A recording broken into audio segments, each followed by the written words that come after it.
Buenos días a todos. Como ha dicho la doctora Valladolid, yo soy Irene Romero, una de las ginecólogas del Hospital de Basurto.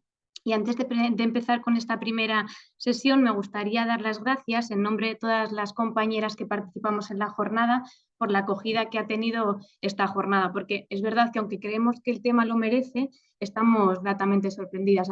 Así que muchísimas gracias a todos los asistentes. Y esta primera presentación la hemos titulado Fotografía de nuestra realidad. Yo cuando empecé a preparar esta sesión me planteé ¿a qué realidad nos estamos refiriendo? ¿A la realidad de una mujer o una familia que acaba de tener una pérdida gestacional y consecuentemente está empezando un proceso de duelo? Pero yo creo que esto, tanto Nora como Nerea, que son dos mujeres con diferentes pérdidas gestacionales y que van a participar con nosotras hoy en la jornada, a través de sus testimonios, van a poder transmitir esta realidad muchísimo mejor que yo. Otra realidad que me planteé en su momento es si nos estábamos refiriendo a la realidad de estos profesionales que acompañan a las mujeres y a las familias a lo largo de las pérdidas gestacionales, ya sean neonatólogos, ginecólogos, matronas, psiquiatras o cualquier otro profesional de la salud. Pero en este caso serán mis compañeras en las que el resto de presentaciones irán dando una serie de pinceladas sobre estas realidades. Yo pensé, soy la pequeña, la que menos experiencia tengo. Me toca empezar a hablar en esta jornada. Estoy segura que mis compañeras me han dejado una realidad chula, fácil, bonita, que capte la atención de todos nada más a empezar. Pero tampoco es así. Porque en este caso vamos a empezar hablando de la terminología y definiciones que tenemos que utilizar en muchas ocasiones cuando nos referimos a las pérdidas gestacionales, además de algunos datos epidemiológicos. Y es que esta terminología ha sido tan ardua que a lo largo de la historia diferentes organizaciones científicas no hemos sido capaces de ponernos de acuerdo en cuanto a qué términos utilizar. Uno de los principales puntos de controversia precisamente es cuándo empieza esta etapa perinatal. Y es que a día de hoy, entre diferentes países, sigue habiendo discrepancias de hasta 3, 4, 5 semanas arriba o abajo. Pero no solo es el número de semanas, es que muchas veces no hemos tenido claro qué criterio teníamos que utilizar para dar inicio a esta etapa perinatal. En 2014, en los Estados Unidos, se utilizaban criterios diferentes en función del estado. Había estados que exclusivamente tenían en cuenta el peso fetal para considerar el inicio de la etapa perinatal. Otros solo las semanas y otros hacían una mezcla entre semanas y peso fetal. Pero es que a nivel de España no venimos de estar mucho mejor. Venimos de leyes muy antiguas, que aunque es cierto que en los últimos años se han conseguido algunas modificaciones, en muchas ocasiones, por no decir casi siempre, van muy por detrás de las necesidades de estas familias que han tenido una pérdida perinatal. A día de hoy, a nivel de registro de datos, siguen existiendo diferencias en el registro de las muertes perinatales entre las diferentes comunidades, incluso entre hospitales de una misma comunidad. Y es que a nivel estatal continúa existiendo una paradoja, y es que a nivel conceptual, luego veremos términos, pero lo que nos diferencia una pérdida gestacional o aborto, que luego veremos lo que es, de una pérdida perinatal, es precisamente la viabilidad fetal, la capacidad de sobrevivir. A día de hoy, desde el punto de vista médico, la viabilidad fetal está en torno a la semana 23-24 de embarazo. Sin embargo, desde el punto de vista legislativo, a día de hoy solo tenemos obligatoriedad de registrar las pérdidas gestacionales por encima de los 180 días de concepción, que equivale a 25 semanas y 5 días. Es decir, tenemos a bebés que van a morir intraútero en semanas viables y, sin embargo, no va a ser obligatorio que nosotros los registremos como pérdidas perinatales. Todo esto es secundario a una terminología desigual y esta terminología desigual tiene repercusiones a la hora de que dificulta el análisis de datos, para poder realizar estudios comparativos, estudios etiológicos. Luego, parece claro que necesitamos una terminología unificada. Y esto mismo es lo que pensó la Academia Americana de Pediatría en 2016, que siguiendo las directrices de la Organización Mundial de la Salud y del Centro de Estadística Americano, elaboró un documento para estandarizar esta terminología. A partir de ahora van a venir definiciones, van a venir conceptos, pero antes de empezar con todo esto, me gustaría explicar que el eje fundamental tanto de esta charla como del resto de charlas de la ponencia es dar una mirada integrativa a todas las pérdidas gestacionales, ofreciendo a las mujeres y familias un trato asistencial sensible, unificado e igualitario a todas las pérdidas gestacionales, independientemente de la edad gestacional, del tamaño, del momento o el hospital en el que se produzca. ¿Vale? Una vez que tenemos este claro, vamos a hablar de conceptos. Venga.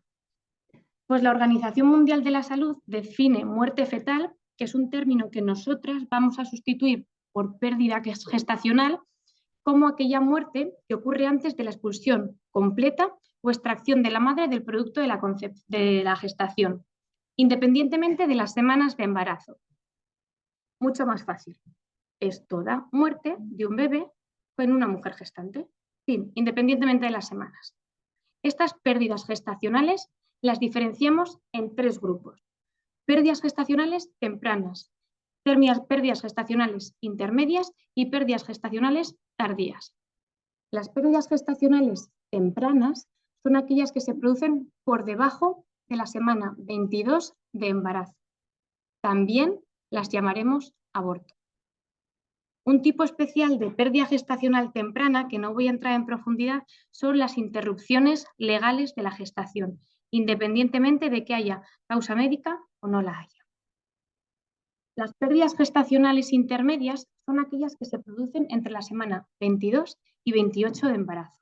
Y las pérdidas gestacionales tardías son las que se producen más allá de la semana 28. Estas pérdidas gestacionales intermedias y tardías, si las asociamos a la mortalidad neonatal, tendremos lugar la muerte perinatal.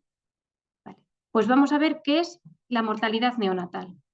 Definimos muerte neonatal como toda aquella que ocurre tras el nacimiento y durante los 28 primeros días de vida, siempre y cuando el bebé tenga más de 22 semanas, porque si no pasábamos a pérdida gestacional temprana o aborto. Dentro de las muertes neonatales, a grandes rasgos, diferenciamos dos: la muerte neonatal precoz y la muerte neonatal tardía. La muerte neonatal precoz es aquella que se produce desde el nacimiento hasta los 7 primeros días de vida. Y la muerte neonatal tardía va desde los 7 días de vida a los 28. Lo que habíamos dicho, estas muertes neonatales asociadas a las pérdidas gestacionales intermedias y tardías son las que producen la muerte perinatal, y añado, ampliada, porque hay diferentes tipos de muertes perinatales, muerte perinatal básica, muerte perinatal ampliada, que no quiero meterme en estos conceptos porque a veces nos vamos a liar, pero es verdad que a veces utilizaremos unos u otros, sobre todo para hacer el análisis estadístico.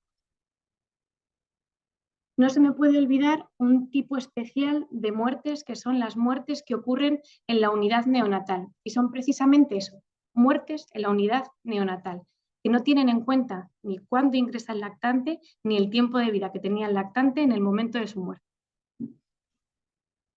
Bueno, pues hasta aquí la primera parte, que es terminología, ¿vale? Ahora vamos a dar unas pinceladas sobre datos epidemiológicos, porque cuando hablamos de pérdidas gestacionales o abortos o pérdidas tardías, muertes perinatales, nadie ha tenido una muerte, nadie ha tenido una pérdida. Y es que socialmente se trata a día de hoy de una realidad silenciada. Sin embargo, la Organización Mundial de la Salud estima hasta 5,6 millones de muertes neonatales al año. Existen algunos informes posteriores que elevan la cifra hasta 7,6 millones de muertes perinatales al año. Las Naciones Unidas, a través de UNICEF, contabiliza una muerte de más de 28 semanas por cada 16 segundos. Y además, la distribución de estas muertes es totalmente desigual en los diferentes países. produciéndose la inmensa mayoría de ellas en países con recursos medios o bajos. Pero es que esto mismo nos ocurre a nivel estatal. A nivel de España no existen muchos estudios, pero sí hay alguno que se ha hecho en Almería y en Valencia, e intentaba comparar la muerte perinatal, las tasas de muerte perinatal en mujeres autóctonas frente a mujeres migrantes. Y se vio que la tasa de muerte perinatal en mujeres migrantes triplicaba las muertes perinatales de autóctonas. Vamos a dar algunas pinceladas de los diferentes tipos de pérdidas gestacionales que habíamos dicho. Y las primeras eran las pérdidas gestacionales precoces, los abortos, los que se producían con menos de 22 semanas. Está claro que existe una ausencia de datos fiables y posiblemente un infrarregistro en relación a las pérdidas gestacionales precoces. Tradicionalmente, en la literatura se asumía que afectaban al 10, 20, incluso 30% de los embarazos. Pero que si tenemos en cuenta aquellos abortos bioquímicos que llamamos nosotros o aquellos abortos que solo sabemos que estamos embarazadas por un test de embarazo, que luego se negativiza, o por una alteración menstrual, pueden llegar a afectar hasta el 50% de todos los embarazos. Habíamos dicho que había un tipo especial de pérdidas gestacionales precoces que eran las interrupciones legales de la gestación. Todas las interrupciones voluntarias están registradas en el Ministerio de Sanidad y se publican anualmente según los datos del Instituto Nacional de Estadística, que es la gráfica que os he traído. En la gráfica podemos observar que la tasa de interrupciones voluntarias de la gestación se ha mantenido constante en los últimos años y los últimos datos que hay publicados son de 2020 y se cifran en 10,3 por cada 1.000 mujeres. Ya finalizando, en relación a las tasas de mortalidad perinatal. La tasa de mortalidad perinatal es uno de los indicadores o el indicador más sensible para evaluar la calidad asistencial materno-infantil. Las tasas de mortalidad perinatal han ido descendiendo desde 1975 hasta 2002, han ido descendiendo de forma brutal. Pero es verdad que nos hemos estancado en estos últimos 20 años y desde 2002 tenemos tasas de mortalidad perinatal parecidas. En relación a los últimos datos, el Instituto Nacional de Estadística publicó los datos de 2021 y en el caso de España la tasa de mortalidad perinatal está en 3,89 por 1.000 nacimientos. En el caso del País Vasco, la tasa de mortalidad perinatal se encuentra en 4,33 por 1.000 nacimientos. En el Hospital Universitario de Basurto se registran todas las muertes gestacionales por encima de la semana 22 y las muertes neonatales. En este caso, hemos tenido en cuenta las muertes neonatales hasta los 28 días de vida, es decir, esto sería la tasa de mortalidad perinatal ampliada. Y lo que observamos es que las tasas que vemos en Basurto son similares a las que se ven a nivel estatal, observándose esa misma relación entre las tasas de muerte fetales tardías y las muertes neonatales. Estas son solo unas pinceladas y realmente la realidad es bastante más compleja, pero estas son unas pinceladas de en qué momento nos encontramos actualmente. No se nos puede olvidar que venimos de leyes antiguas, de duelos silenciados, de datos mal registrados, de duelos desautorizados. Esto no lo podemos cambiar, pero a partir de ahora sí que depende de nosotros hacia dónde queremos ir. Está claro que en el caso de las pérdidas gestacionales, de los duelos perinatales, tiene que ser una realidad asistencial formada por diferentes profesionales, psiquiatras, matronas, ginecólogos, neonatólogos. Por supuesto, tenemos que seguir apoyándonos y hacerlo cada vez más en esas asociaciones que también ayudan a los pacientes. Y a ver si entre todos, poco a poco, también con ayuda de infraestructura, recursos económicos y profesionales, somos capaces de estar a la altura que estas familias se merecen.